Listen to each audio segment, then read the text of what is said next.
محمد صلی اللہ علیہ وسلم وہ روشنی ہیں جن کے ذریعہ اللہ تعالیٰ نے حق کو روشن کیا، اسلام کو ظاہر کیا، شرک کو مٹایا۔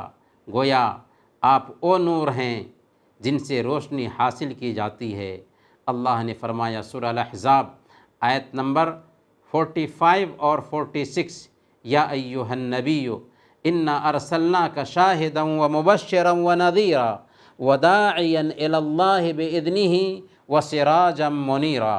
اے نبی، یقیناً ہم نے آپ کو رسول بنا کر، گواہیاں دینے والا بنا کر کے بھیجا ہے، خوشخبریاں سنانے والا بنا کر کے بھیجا ہے، آگاہ کرنے والا بنا کر کے بھیجا ہے، وداعیا الی اللہ باذنہ وسراجا منیرا، اور اللہ کے حکم سے اس کی طرف بلانے والا اور روشن چراغ بنا کر کے بھیجا ہے۔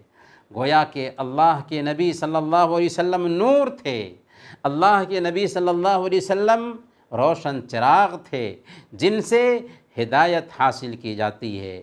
اللہ کے نبی صلی اللہ علیہ وسلم کا یہ نور ذاتی نور نہیں تھا، بلکہ آپ ہدایت کے نور تھے۔ یہ بات نوٹ کر کے رکھیں کہ نبی پاک صلی اللہ علیہ وسلم عبداللہ اور آمنہ کے بیٹے ہیں، ماں باپ سے پیدا ہوئے تھے، کھاتے پیتے تھے، آدم علیہ السلام کی نسل میں سے تھے۔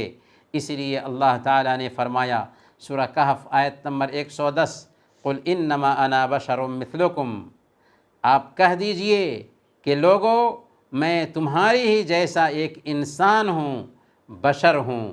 اس لیے آپ کی ذات کو نور کہنا غلط ہوگا، گمراہی کی بات ہوگی۔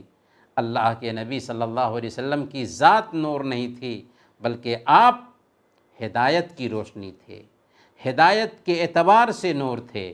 اسی لیے نبی پاک صلی اللہ علیہ وسلم کی ذات کو نور کہنا آپ کی شان میں غلو ہے۔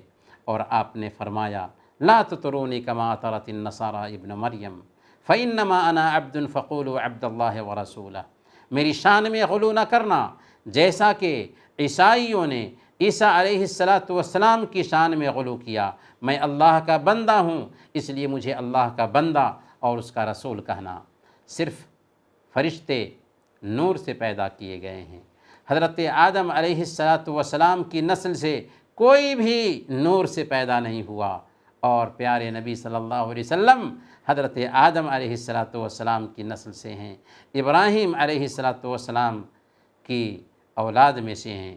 ہاں، اللہ کے نبی صلی اللہ علیہ وسلم سارے نبیوں میں سب سے افضل تھے، سارے انسانوں میں سب سے افضل تھے، اولاد آدم کے سردار تھے، اور آپ پر وحی آتی تھی۔